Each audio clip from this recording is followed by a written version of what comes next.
You, John Fitzgerald Kennedy, do solemnly swear I, John Fitzgerald Kennedy, do solemnly swear that you will faithfully execute the office of President of the United States that I will faithfully execute the office of President of the United States and will, to the best of your ability, and will, to the best of my ability, preserve, protect, and defend the Constitution of the United States. preserve, protect, and defend the Constitution of the United States. So help you God.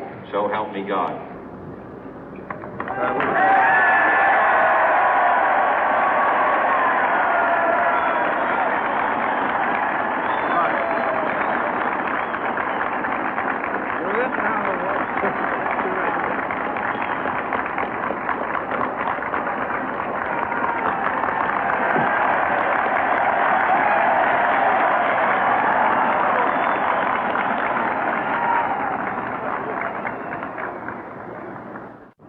Vice President Johnson, Mr. Speaker, Mr. Chief Justice, President Eisenhower, Vice President Nixon, President Truman, Reverend clergy, fellow citizens. We observe today not a victory of party, but a celebration of freedom, symbolizing an end as well as a beginning, signifying renewal as well as change. For I have sworn before you and Almighty God the same solemn oath our forebears prescribed nearly a century and 3/4 ago. The world is very different now, for man holds in his mortal hands the power to abolish all forms of human poverty and all forms of human life. And yet the same revolutionary beliefs for which our forebears fought are still at issue around the globe. The belief that the rights of man come not from the generosity of the state, but from the hand of God. We dare not forget today that we are the heirs of that first revolution. Let the word go forth from this time and place to friend and foe alike that the torch has been passed to a new generation of Americans born in this century, tempered by war, disciplined by a hard and bitter peace, proud of our ancient heritage, and unwilling to witness or permit the slow undoing of those human rights to which this nation has always been committed and to which we are committed today at home and around the world.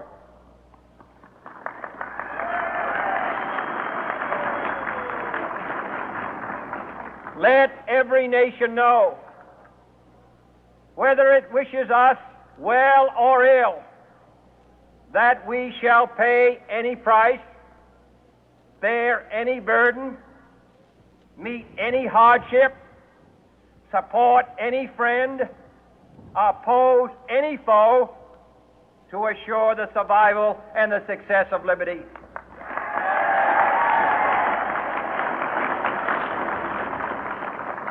This much we pledge and more. To those old allies whose cultural and spiritual origins we share, we pledge the loyalty of faithful friends. United, there is little we cannot do in a host of cooperative ventures. Divided, there is little we can do, for we dare not meet a powerful challenge at odds and split asunder. To those new states whom we welcome to the ranks of the free, we pledge our word that one form of colonial control shall not have passed away, merely to be replaced by a far more iron tyranny. We shall not always expect to find them supporting our view, but we shall always hope to find them strongly supporting their own freedom, and to remember that in the past, those who foolishly sought power by riding the back of the tiger ended up inside.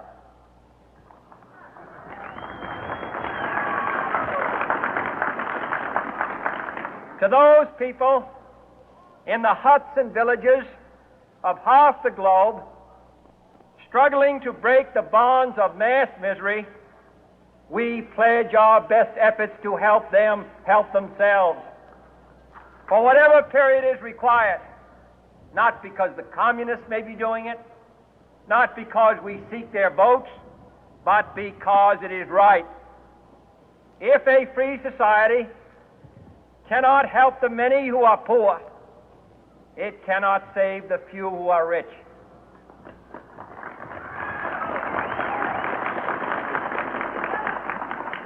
To our sister republics south of our border, we offer a special pledge to convert our good words into good deeds, in a new alliance for progress, to assist free men and free governments in casting off the chains of poverty.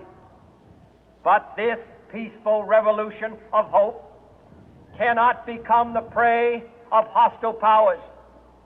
Let all our neighbors know that we shall join with them to oppose aggression or subversion anywhere in the Americas. And let every other power know that this hemisphere intends to remain the master of its own house.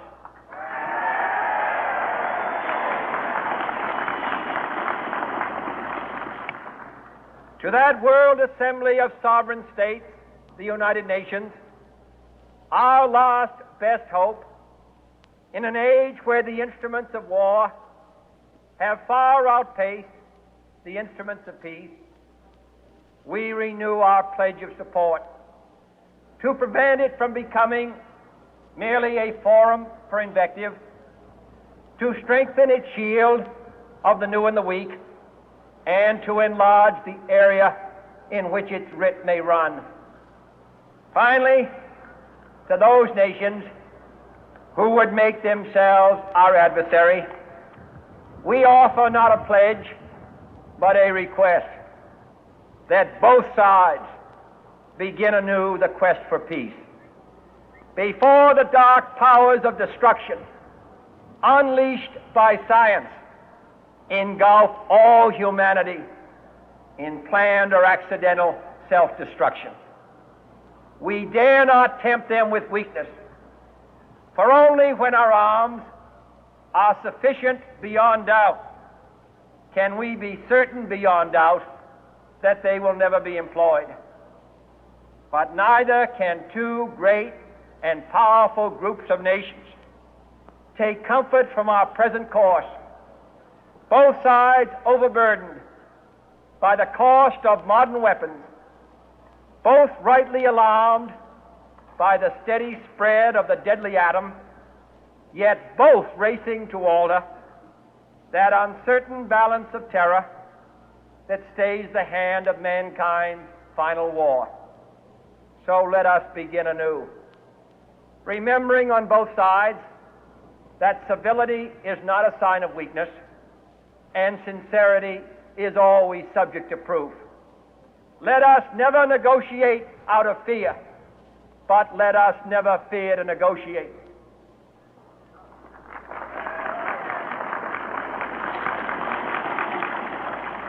Let both sides explore what problems unite us, instead of belaboring those problems which divide us. Let both sides, for the first time, formulate serious and precise proposals for the inspection and control of arms, and bring the absolute power to destroy other nations under the absolute control of all nations.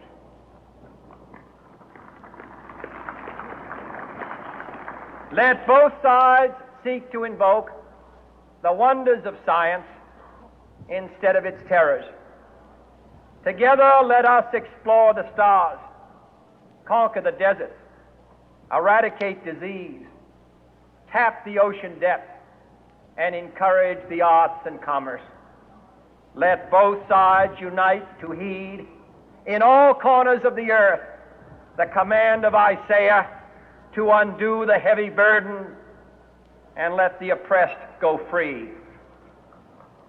And if a beachhead of cooperation may push back the jungle of suspicion, let both sides join in creating a new endeavor, not a new balance of power, but a new world of law, where the strong are just and the weak secure and the peace preserved. All this will not be finished in the first 100 days, nor will it be finished in the first 1,000 days, nor in the life of this administration, nor even perhaps in our lifetime on this planet. But let us begin.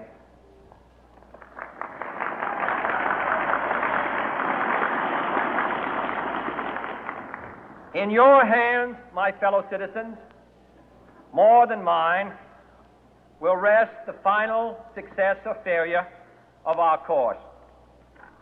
Since this country was founded, each generation of Americans has been summoned to give testimony to its national loyalty. The graves of young Americans who answered the call to service surround the globe.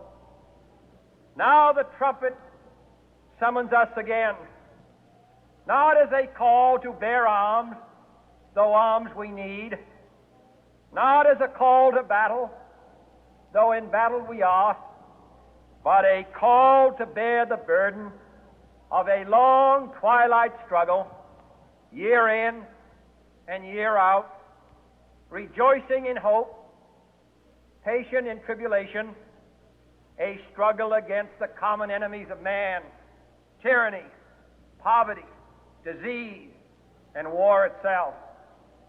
Can we forge against these enemies a grand and global alliance,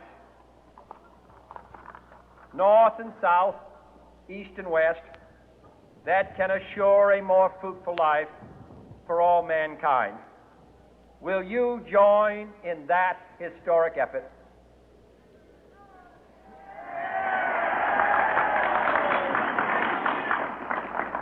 In the long history of the world, only a few generations have been granted the role of defending freedom in its hour of maximum danger. I do not shrink from this responsibility. I welcome it.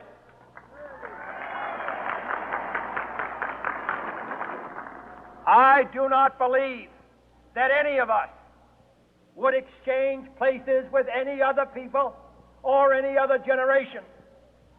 The energy, the faith, the devotion which we bring to this endeavor will light our country and all who serve it. And the glow from that fire can truly light the world. And so, my fellow Americans, ask not what your country can do for you, ask what you can do for your country.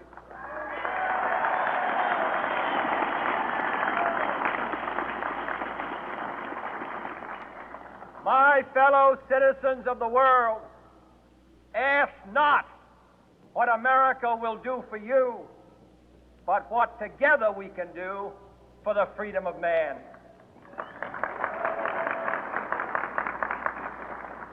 Finally, whether you are citizens of America or citizens of the world, ask of us here the same high standards of strength and sacrifice which we ask of you. With a good conscience, our only sure reward, with history the final judge of our deeds, let us go forth to lead the land we love, asking His blessing and His help, but knowing that here on earth God's work must truly be our own.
Amen.